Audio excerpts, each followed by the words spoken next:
What's next for the LA Lakers? This is a video I've been waiting to do. Now, this is the third video in my 7-part series as I'm breaking down some of the top teams and just kind of previewing what their offseason has been as everybody's setting up to go for the 2021 season. Now, we know the Lakers won the championship in 2020. They won one of the most unconventional championships in NBA history, the most unconventional, but they're still the champions. And now they're in a position where, see, most times when a team wins the championship, you get complacent. You know, you ride on your high horse and you just kind of run it back with the same squad and try to go for a repeat.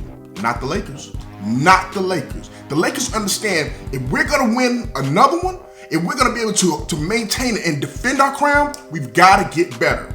So what did they do? Well, it all started with LeBron James signing a 2-year extension. What does that mean? He signed for to play with the Lakers this year, but he's extended himself for the 2022 season and 2023.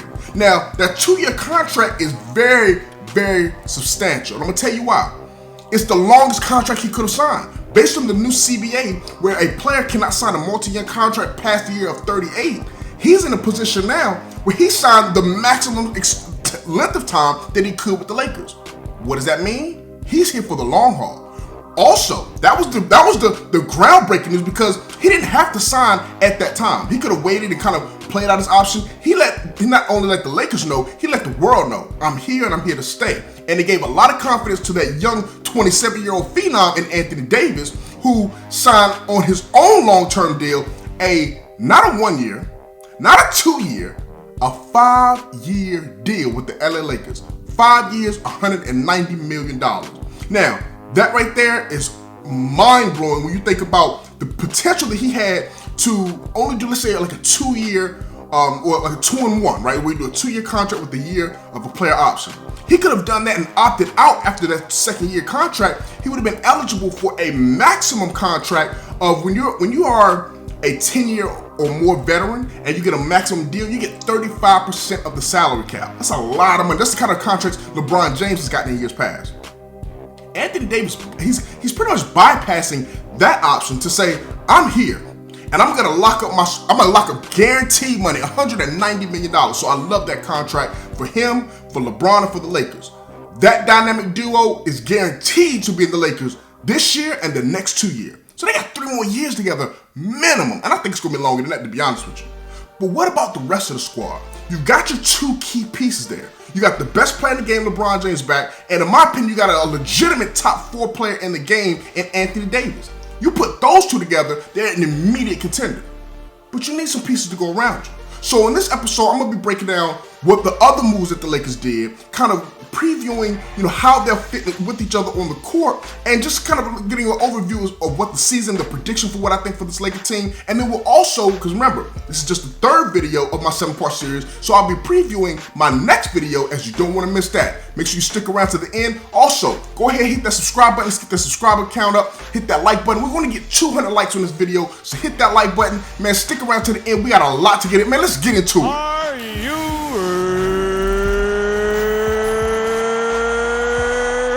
Welcome back to Journey of a Ballaholic, the best talk show for basketball addicts. I'm your host, General Hannibal. Now, if you're new on this channel here, you're going to be getting my passionate and in-depth analysis on the hottest NBA and college basketball topics. Listen, I'm a ballaholic. I'm absolutely addicted to basketball. And just like everybody, I've got my own opinions. But if you like opinions that are backed by facts, go ahead and hit that like button. Make sure you subscribe to the channel. But also, make sure that you turn on that bell notification and turn it on to all notifications so that you'll be updated whenever I drop new videos, which is every Monday and Friday at 6 p.m. Eastern Standard Time. Now, let's go ahead and dive into this video because we got a lot to cover. The Lakers, the LA Lakers, the defending champion. For those that don't know, I'm a Laker fan. Now, I try to be as unbiased as possible and try to be as subjective when I'm evaluating teams and when I'm, kind of previewing and making predictions. But let's be real clear. I'm a Laker fan, and I called the Lakers winning the championship from day 1 when they got Anthony Davis and LeBron James. But as we know, you can have great players, but if you don't have the right pieces to fit around them, it doesn't matter. You've got LeBron, you got Davis, but what about everybody else? The biggest problem for the Lakers last year was the fact that when LeBron James left the game, the offense it became hard to watch at times. And the biggest problem was we didn't have a guy who could really go out there and get his own shot. We didn't have a guy who could go out there and not just keep the offense flowing to be able to create shots for others, because we had Rondo, but during the regular season, he's regular season Rondo. We didn't get to see playoff Rondo until the playoffs in the bubble. So during the regular season, a lot of times the Lakers would have the lead when LeBron James went out the game, but they would give the lead right back up before he had to come right back off the bench to come back in there. Or if they were down, in the rare cases where they were when LeBron was in, when he checked out the game, the deficit, the lead that the other team has is now extended while LeBron is on the bench. So what did the Lakers do? The Lakers, before free agency even really got going, they went out there and addressed that problem by getting the highest scoring bench man in the NBA last year, Dennis Schroder from the Oklahoma City Thunder. Now, they had to make a trade to get rid of Danny Green, right, as well as the 28th pick. Not a problem at all.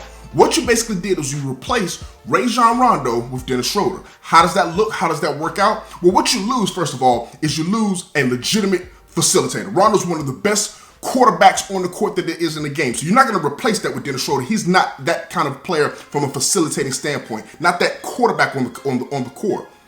But everything else that you need, you get.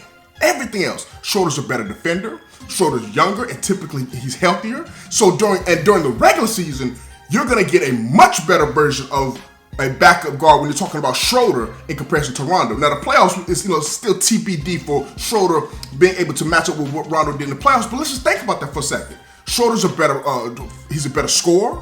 We clearly know that. He's better. He's actually was a better shooter. Even though Rondo was very efficient last year, kind of underrated, he's an approved shooter as well. So I think Schroder's the better offensive player, and at this stage in their careers, he's the better defender as well. So I love that move because when LeBron is out the game, Schroder can come in and he can get his own shot and he can do it efficiently. He runs that pick and roll where he can run it with Anthony Davis and him. He's got those floaters in the lane in that mid-area range. He can get there, he can get to the basket and finish strong. I love that pickup. Love that move. But the Lakers didn't stop there.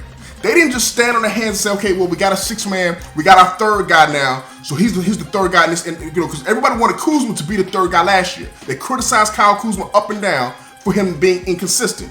Schroder he's averaged 18, 19 before. He's a legit third scoring option. And he had a roll off the bench last year, so we'll get into some comments that he made, but the reality is, I think Schroder is a perfect fit to back up LeBron off the bench as the first guard to come in. But they didn't stop there. They went out there and signed Montrezl Harrell from the Clippers, who is, if you saw my last video, I had the Clippers the second seed in the Western Conference. So I think they're the biggest threat to the Lakers. They took their best big man off their team and added him to the Lakers. Now, when you talk about Montrezl Harrell, there's some deficiencies that he has, and we got to address that right from the beginning. Montrezl Harrell is not an elite rim protector. He's not an elite rebounder as well. So you're not going to get what Dwight Howard brought, right? Because that's what he's kind of replacing, is what Dwight Howard in that backup big man spot. But I'm talking about night and day when it comes to an offensive shot creator for himself. You can give him the ball and he can take face up and take his man off the dribble and really put the defense at a disadvantage with his speed and his quick first step. You can also put him as a screener and put him in that pick and roll. He's a high efficiency scorer that can score with either hand around the basket. So I love the Montrezl Harrell pickup because, once again, the Lakers played a long season and they're getting a very, very short rest in between the season starting back up. So what you want to do is you want to have a guy that can replace LeBron James and then also a guy that can replace Anthony Davis. Now that takes the pressure off of them to have to do everything specifically in the regular season. Playoffs is different. You're going to rely heavy on your big guys, your main guys. But during the regular season, you want to kind of dial those minutes back for LeBron and Anthony Davis because they just came off of a long season for 2020. Schroder and Montrezl Harrell can run that, and the Lakers now have the best bench in the NBA. Think about that for a second. Let's stop and think about that. The Lakers, who have the best player in the game in LeBron James, the best duo in the game in Anthony Davis and LeBron. Now you're giving them the best bench in the NBA with Dennis Schroder and Montrezl Harrell, who's won the Six-Man Award just last year. So you got the guy who won Six-Man Award, and you got the runner-up in Six-Man Award on the same team. Man, listen, it's about to get ugly. It's about to get extremely ugly for the competition because when LeBron is out, Schroder can come in and you keep Schroder and Anthony Davis out there. Davis can come out, you can have Montrezl Harrell coming in and the offense is still clicking. And that's not going to be as efficient as when LeBron and Anthony Davis is out there, but for the 5 minutes, the 3 minutes, the 6 minutes that LeBron is out, you can't manage with Schroder and Montrezl Harrell, then what do they have around them? You brought back Kyle Kuzma. You didn't get rid of Kyle Kuzma.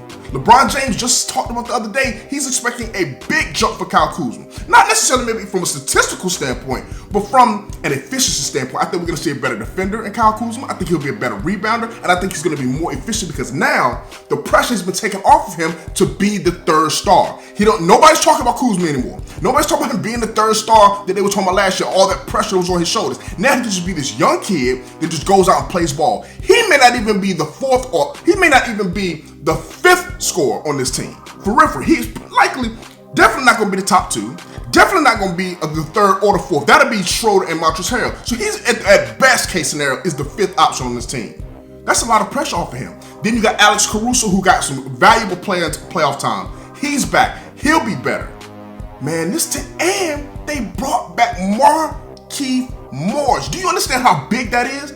They didn't bring him back for the same contract that his brother got in the basement with the Clippers. His brother got a $64 million deal.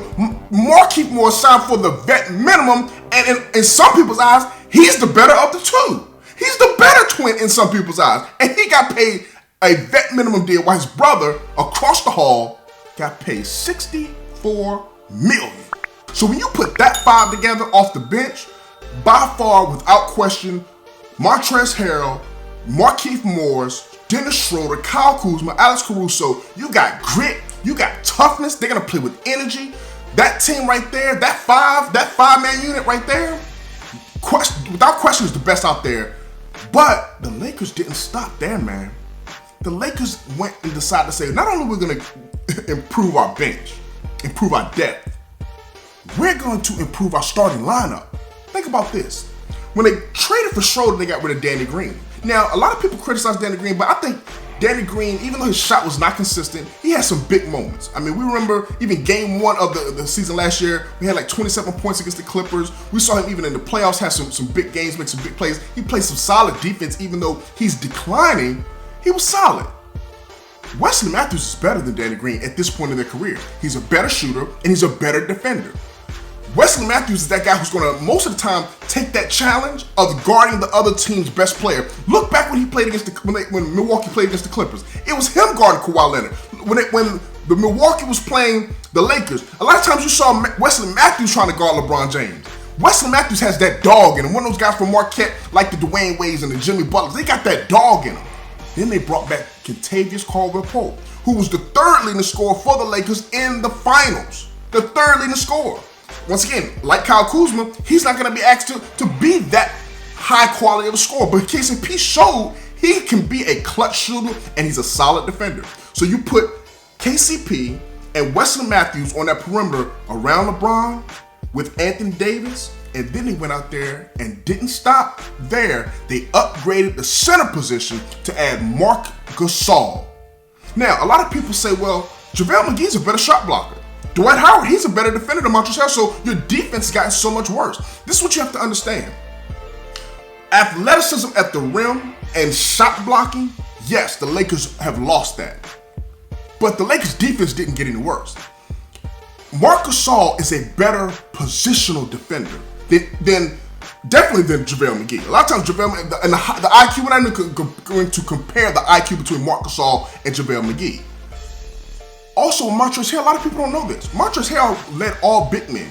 I think he was second only to Kyle Lowry, if I'm not mistaken, in charges in the NBA taken last year. So he's an under-the-rim defender, where he'll make the offensive player pay, even if he's not rejecting shots. So Marc Gasol comes in at that center spot, and I've done my video on that, so you can go back and watch that video I did when the Toronto Raptors lost Marc Gasol and how critical he can be implemented into this Laker offense. But those moves right there, I'm going to tell you exactly what they do for the Lakers. The Lakers by far are the favorites to start the season. The Lakers by far they're deeper than they were last year. They have more IQ, more grit, more toughness, and that's going to allow LeBron James and Anthony Davis to rest more, which is going to have them fresher for the playoffs. Lakers, mark it down now. They will be the #1 seed in the West. They're going to come into the playoffs and they will dominate the playoffs. Here's the caveat. As long as LeBron James and Anthony Davis stay healthy, there's no team that's beating this Lakers team this year. As currently constructed, you look throughout the West, you tell me the next best team in there. You going with the Nuggets? You going with the Clippers? You going with the Mavs? Who are you going with in the West to really say that they're going to knock them off? Let's go to the East. Are you going with the Milwaukee Bucks? Maybe Giannis, now he's got Drew Holiday. Could they do it? You going with the Philadelphia 76ers, who got Doc Rivers over there now? Mr. Loser 3-1 lead every couple years? Is it going to be the Philadelphia 76ers? Is it the Brooklyn Nets with Kevin Durant and Kyrie Irving, who we've yet to see play one game? Are they the favorites? Who would you pick as of right now to be the favorites to win the championship other than the Lakers? You can't, a logical mind can't pick anybody else. So what does that mean? Let's just say hypothetical. We're going to talk hypothetical real quick. Let's say the Lakers do win the championship this year. They potentially set themselves up to enter the 2022 season as the favorites to become the next great dynasty. Now here's my definition of a dynasty. There's only been a handful of dynasties out there in the NBA. A dynasty is a team that wins at least 3 championships over a 5-year span. Let's count them up. You got the Golden State Warriors with Steph Curry, Klay Thompson, Kevin Durant, he's included in that. That trio with Draymond Green, the Andre Iguodala's, that Golden State team won 3 titles out of 5 years. I understand Kevin Durant was only there for 2 of those. I get that. But the Golden State Warrior core of Klay, Steph, Draymond, they won 3 and 5. That's a dynasty. The Miami Heat, the Heatles, that was not a dynasty. They won 2 out of 4. That's not a dynasty.